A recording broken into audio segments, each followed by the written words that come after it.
Greyhill Incident was a game I was really excited to play when I first saw it on TikTok. I had been following the game for at least 6 or 7 months, eagerly awaiting for the release date. And it finally released. And boy, was it not what I was expecting. In this video I'm going to go over the story and the gameplay and my thoughts on the game. We'll be going over the story first in this video. So spoiler alert for anyone who wants to see the story for themselves. Greyhill Incident is a game that is about an alien invasion that happens in a small community called Greyhill. The story is about a man named Ryan. He is a resident of Greyhill and is part of the neighborhood watch. Everyone is on edge because they believe there is an alien invasion happening in their area.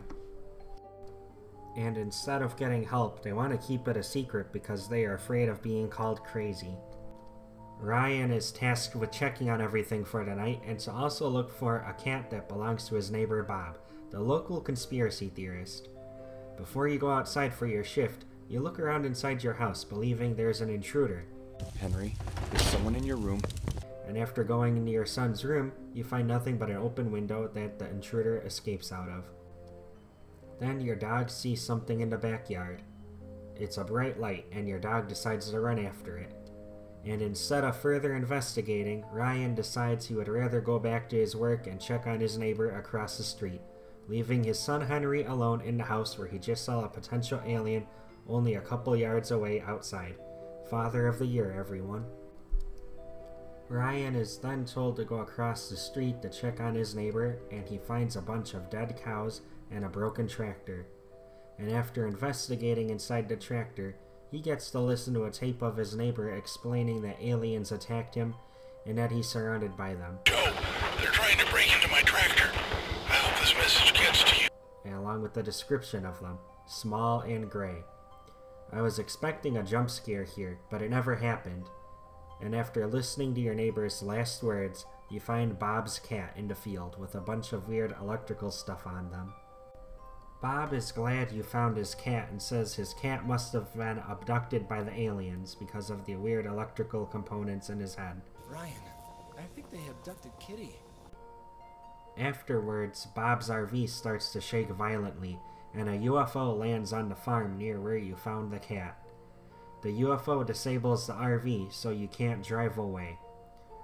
Then suddenly Ryan remembers that he has a child and rushes home, but he is too late. His child gets abducted by the aliens right in front of his very eyes. No! No, Henry!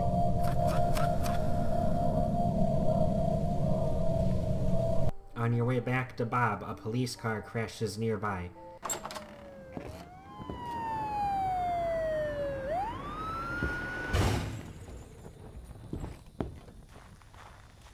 And when Ryan investigates, there's no one there.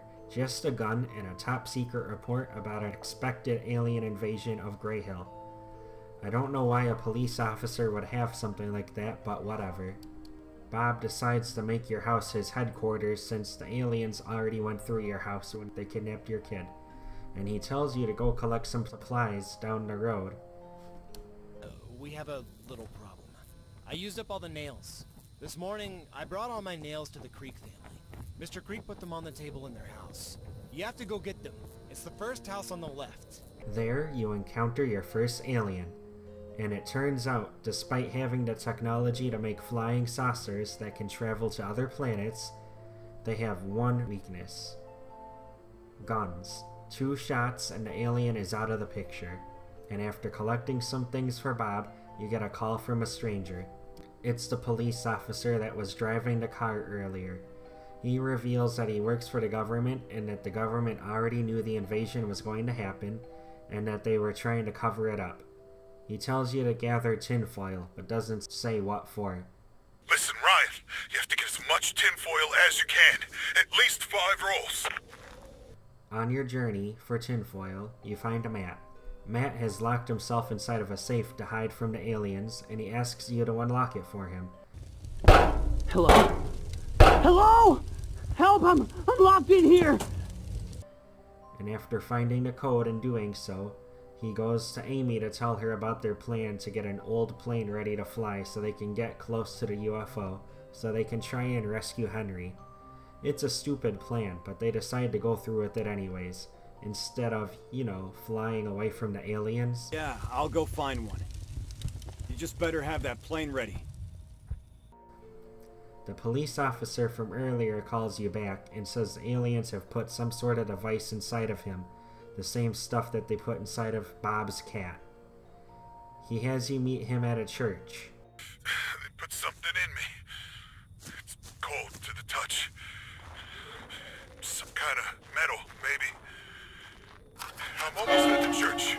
Can you see it? Meet me inside. We need to talk about next steps. All right. Now this is the weirdest part of the game, and it has no explanation whatsoever. You find a priest that thinks the rapture is happening or something, and he lets a UFO carry him away, thinking he's ascending to heaven. It begins! It begins now!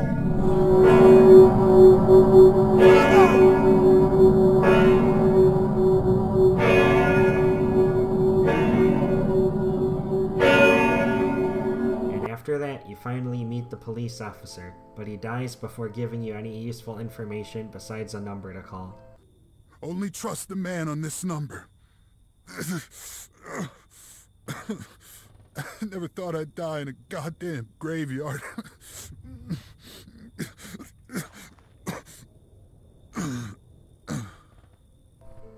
Ryan then fixes the phone line and calls this mysterious man. The man tells you to wrap yourself in tinfoil and let yourself get abducted by the UFO to get on board. Did he tell you about using tinfoil? And if so, do you have enough? Now listen to me, and do what I tell you. Wrap your entire body in the tinfoil. Completely cover yourself head to toe, and let them abduct you. An even worse idea than flying a biplane towards the UFO. But Ryan decides to listen to the man, despite not getting any good answers from him.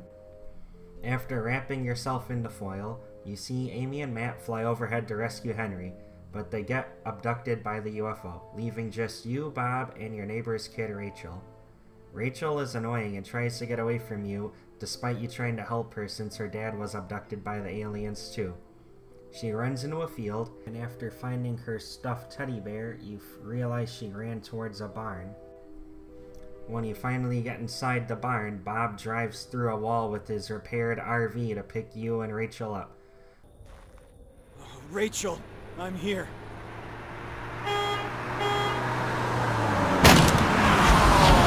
Come with me if you want to.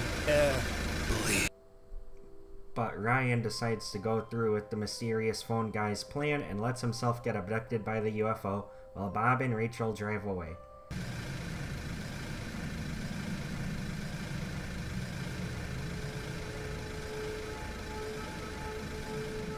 The story ends there. It is a very abrupt ending with no conclusion.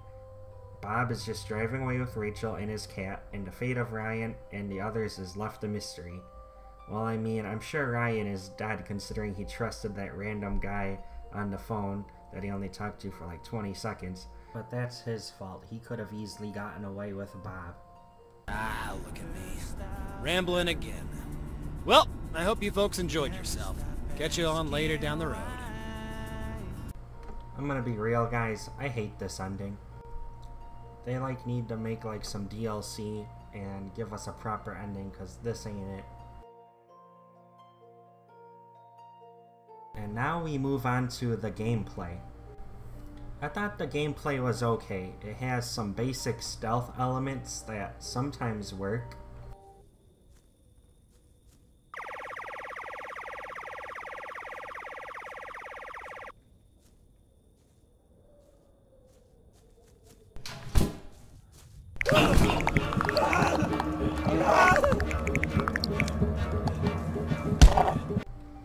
But when it does work, it's a lot of fun. It's very suspenseful, hiding underneath a bed or inside of a cupboard, and you watch the alien walk into the room you were in.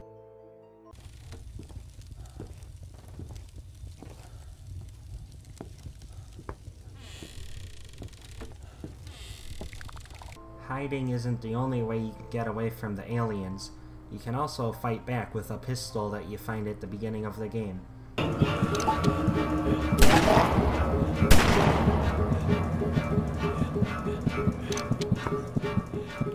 It kills each alien in 2 shots, and to give you plenty of ammo to take down pretty much every alien in the game if you're good with your shots. You also have a baseball bat that you start with that doesn't kill the aliens no matter how many times you bash them in the head, but it does stun them enough to give you a chance to get away and hide. I wish they gave you more than one type of gun to use during the game, however, just for a little variety. You also get a nice flashlight to use during the playthrough, but I found it pretty useless.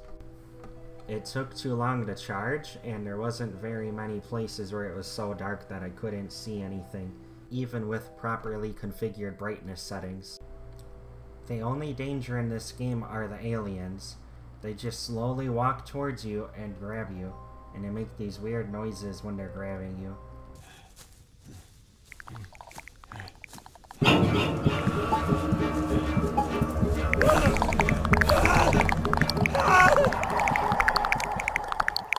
If they grab you too many times and you can't shake them off, then they abduct you. How? I don't know. What I don't like about this game's gameplay is the stamina mechanic. Ryan runs like he's a chain smoker and he has no lung capacity whatsoever. He can run for like 5 seconds and then it takes like 12 to recover from his light jog that he does. And meanwhile, the aliens just slowly walk towards you unrelenting, and they never get tired, and they will catch up to you if you try to sprint away from them, especially if they caught you off guard and you already had no stamina left to begin with. Besides that minor complaint, the game has some pretty good gameplay. Obviously, it's more about the story than the gameplay for this game in particular, but it's nice to have everything work out for the most part.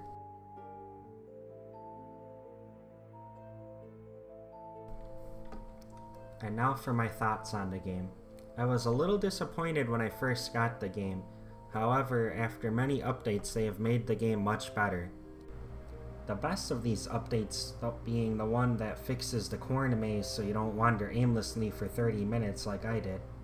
They gave multiple updates that made the stamina much more easier to manage, and made your flashlight much faster to recharge. The game was pretty scary at times. Not specifically the setting or the themes or anything, but the aliens themselves, they could definitely sneak up on you and get you off guard. I remember the first encounter with the aliens, I heard the noises from their machines scanning the area, and I couldn't see where the alien was hiding when he was doing that, and next thing I know, he's coming through the door towards me.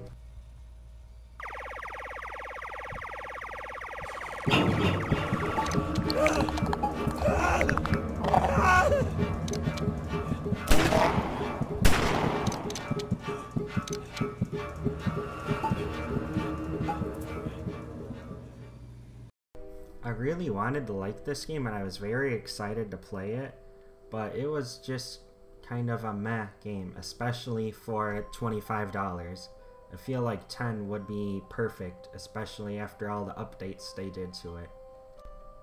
However, I would recommend buying it if it's on sale, especially if it's $10 or lower. I think $25 is far too much for a 2.5-hour game. Even though I've spent far more for a game that's about the same length, but that's a topic for another video. This has been Gaming Chad, thank you for watching, and I hope you all have a great day.